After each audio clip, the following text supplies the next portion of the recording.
Andrew? Yes. Alright, you ready for the presentation? Yes. Okay then. This is a presentation on Tide SDK, which was an open source tool we used to create our program. Now, Tide SDK is basically just a tool to take in multiple programs and be able to use them together to create desktop applications. Now, I'm going to talk about mainly the portability of a Tide SDK, which is pretty great.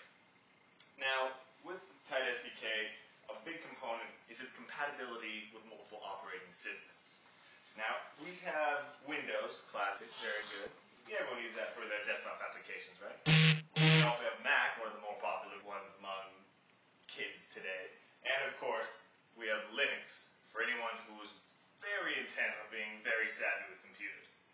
Now, all of these are great operating systems, and more importantly, they're all very commonly used. And since Tide SDK is compatible on all of them, you'd have to go out of your way to find something it won't run on.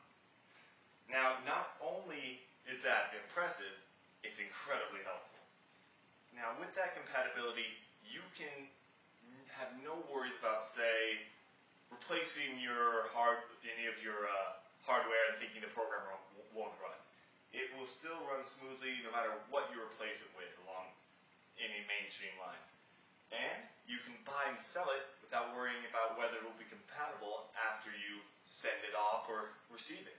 It'll be compatible with almost any system, like I've said. And if you ever have to worry about your employees being comfortable with it, they can use whatever system that they're comfortable with. They have no worries about having to adapt from a Windows user going to a Mac because they have to run a specific program. Anything made in Tide SDK can be transferred over, simple as that. Now, not only is it very good on multiple OSs, but it can run online as well. You can port that Tide SDK program onto the internet, and you can run just fine. Now, of course, it will take a little bit of alteration in some of the back-end code, but with whatever alterations may be, and they would be few, you can put that online, and it will keep the exact same interface. You won't have to worry about taking some code or program, running on another system after it ran so fine originally, and then finding everything jumbled and out of place. Now, it'll be consistent throughout, so you don't have to worry about other people running the system and seeing anything different. With this, you can put it online, and then the whole world will be able to see it. In fact, with this, you don't have to worry about anybody being able to access your program. You put it online, and it will be available globally. You don't have to worry about transporting and installing it with new computers or anything like that. It will just be seamless. And it's easy.